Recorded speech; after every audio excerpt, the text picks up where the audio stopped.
आज 2 मार्च 2026. तर आज आहे आपल्या हिंदू धर्मातील अति महत्त्वाचा सण म्हणजे होळी. होळी का साजरी करतात, होळी का करावी याचं मी सांगण्यापेक्षा प्रत्येकाला सगळं काय माहीत आहे की प्रल्हाद हा भक्त श्री विष्णूचा भक्त असल्यामुळे त्याच्या पित्याला म्हणजे हिरण्यकशिपूला त्याला सांगायचं होतं की तू माझी पूजा कर, म्हणजे तू विष्णूचा फक्त द्वेष कर असं सांगायचं होतं. त्याला मारण्यासाठी विविध पद्धतीने त्याला सगळे काही प्रकार करून झाले.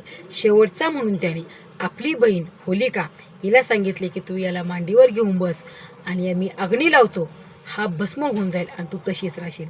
तिला पण माहीत होतं की मी जळणार नाही, परंतु ते उलटे झाले. श्री विष्णूने तिला लगेच भस्मसात करून टाकले आणि प्रल्हाद मात्र तशाच तसा खाली उतरला.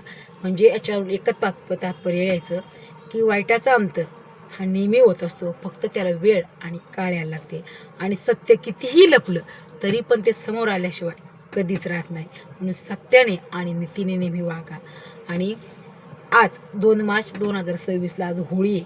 तर आज सूर्यास्तानंतर 45 मिनिटांनी होळी दहनाचा कार्यक्रम नक्की करावा, कारण की होळी दहनाची पूजा ही सूर्यास्तानंतरच केली जाते. आणि नेमकीच आज प्रदोष काळ आहे आणि लोक असं म्हणतात की भद्रकाळ सुरू होते, पण भद्रकाळाचा आणि याचा काही संबंध नाही. प्रदोष काळ अत्यंत असा लाभदायक असतो. त्याच्यामुळे सूर्यास्तानंतर आपण होलिका दहन केल्याने अतिउत्तम होत असते.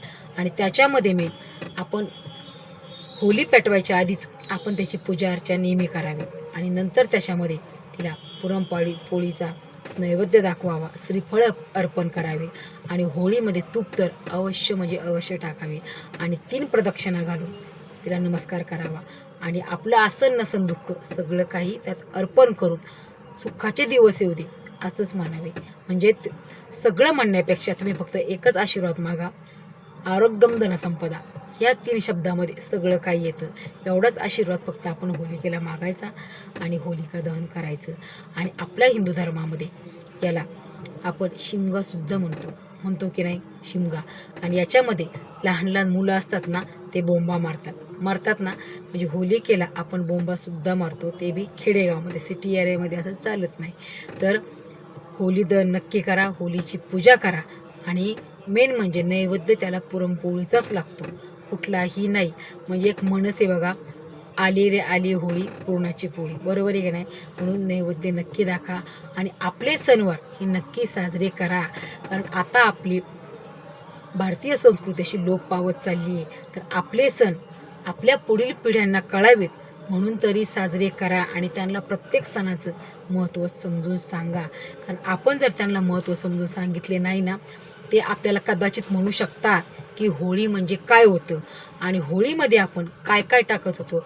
त्याच्यासाठी आपल्याला 5 गाईच्या गवऱ्या लागतात, थोडं बारीक काडकं लागतात, हे आपल्याला त्यांना सांगावंच लागेल.